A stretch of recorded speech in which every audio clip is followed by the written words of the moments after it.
आपके सामने पेश करेंगे। बहुत सारे पीएसयूज हैं जिनके ऊपर आज फोकस था स्टॉक 2020 की टीम्स में। उसमें से कौन सा स्टॉक राजेश सतपुते जी को चार्ट पर सबसे बढ़िया नजर आ रहा है, इस पर भी हम लोग बात करेंगे और टॉप 10 स्टॉक्स भी आपके सामने पेश करेंगे। अगर किसी वजह से आप लेट हमारे साथ जुड़े हैं तो कोई बात नहीं, एक समरी भी आपके सामने आएगी। डाउ फ्यूचर्स मात्र 45 अंक नीचे इस समय ट्रेड करता हुआ। ध्यान रखिए ऑल टाइम हाईज लगे हैं यूएस के मार्केट्स में, तो जनरली होता है ऑल टाइम हाईज लगने के बाद थोड़ा सा सुस्ताते हैं वहां के मार्केट्स भी, और वही इस समय आपको फ्यूचर्स के रेट दिखा रहे हैं। आईटी सेक्टर के ऊपर सबकी निगाहें टिकी रहेंगी। हमारे सारे एक्सपर्ट्स कह रहे हैं कि ये वो सेक्टर है जिसके ऊपर फोकस आपका होना चाहिए। 80 अंक ऊपर देखिए सेंसेक्स ने शुरुआत कर ली है।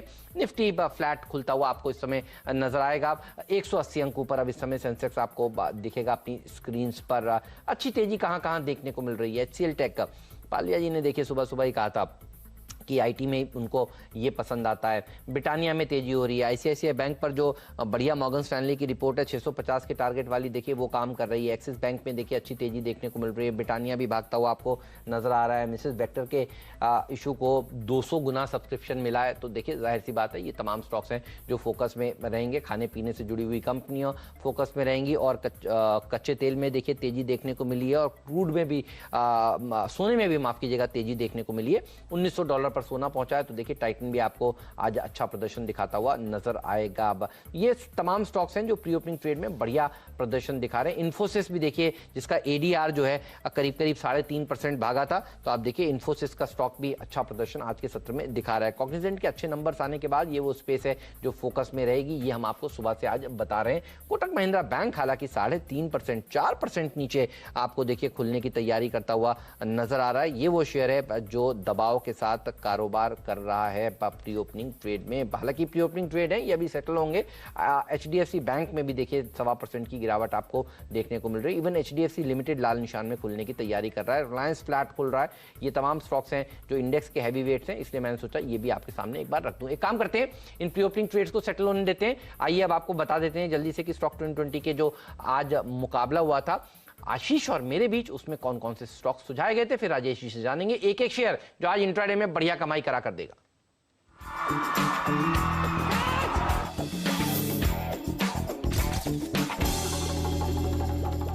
पूरी टीम देख लीजिए, बढ़िया प्रदर्शन दिखा सकती हैं सरकारी कंपनियां। देखिए बाजार जो है वो ऑल टाइम हाईस पर है और ओवरबॉट की स्थिति में जाने की कोशिश कर रहा है। पुट कॉल रेशियो ध्यान रखिएगा आज ये, और ये जब होता है तो फिर सरकारी कंपनियां चलती हैं क्योंकि वहां पर अंडर ओनरशिप होती है, अंडर वैल्यूएशन होती है, और मुझे लगता है इसीलिए इस सेक्टर के ऊपर आपकी नजर होनी चाहिए। Dredging corporation, Balmer Lawrie, FACT, NFL, Hindustan organics, इन सब तमाम स्टॉक्स को मैंने अपनी टीम में शामिल किया है। एंड्रू यूल भी देखिए सरकारी कंपनी है, और ड्रेजिंग में तो 500 रुपए के 510 रुपए के भाव पर देखिए पोर्ट्स ने दरअसल सरकार से ये हिस्सा खरीदा था, और भाव देखिए इस समय 300 चल रहा है। इसलिए मुझे लगता है यहां पर बहुत बड़ी अंडर वैल्यूएशन है जिसको आपको प्ले करना है। मुझे लगता है कि अच्छा प्रदर्शन आज के सत्र में सुपर हाउस भी दिखा सकते हैं। फुटवेयर शेयर जनरली देखिए मूव करते हैं, और ये शेयर बाकी फुटवेयर स्टॉक्स को पीछे छोड़कर दरअसल हाइज पर हाइज लगाता जा रहा है। मुझे लगता है इस पर फोकस होना चाहिए। डेटामेटिक्स ग्लोबल इसलिए क्योंकि जो नंबर्स आए एक्सेंचर्स के वो बहुत ही बढ़िया आए हैं। आईटी सेक्टर के ऊपर नजर होगी। अर्निंग सीजन की एक तरह से आप कह सकते हैं बिगुल बच चुका है।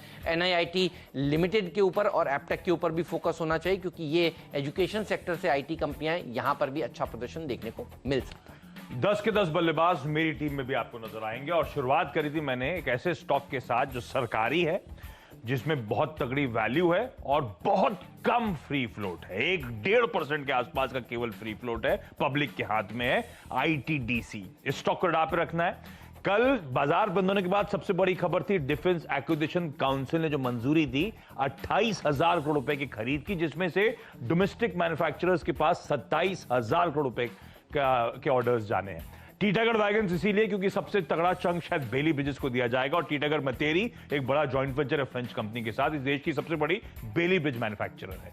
अपोलो माइक्रो सिस्टम, अस्त्र माइक्रोवेव इसीलिए क्योंकि दूसरा जो बड़ा स्पेंड करने की तैयारी हो रही है उसमें दरअसल डीआरडीओ का जो airborne early warning and control system है उस पर स्पेंड होना है, और ये दोनों कंपनीज डीआरडीओ को पार्टनर करती हैं। कल मैं बजट थीम पे रात में वर्क कर रहा था, उस कड़ी में तनेजा एरोस्पेस, क्योंकि एमआरओ सर्विसेज को लेकर हमेशा बजट से पहले हरकत देखने को मिलती है। हिंड रेक्टिफायर्स, टेक्स मैकोरेल, इसीलिए क्योंकि ये रेलवे बजट तो रहा नहीं अब, लेकिन बजट से पहले इन स्टॉक्स में गजब की मूवमेंट आता है। वापस डिफेंस थीम पे लौटा था मैं, गार्डन रीच शिप बिल्डर्स, क्योंकि पेट्रोल वेसल्स एक्वायर करने के लिए भी डिफेंस एक्विजिशन काउंसिल ने मंजूरी दी है। और वॉलचंद नगर और प्रीमियर एक्सप्लोजिव इसीलिए क्योंकि इस हफ्ते की शुरुआत में वो कॉल्स दिए थे आपको।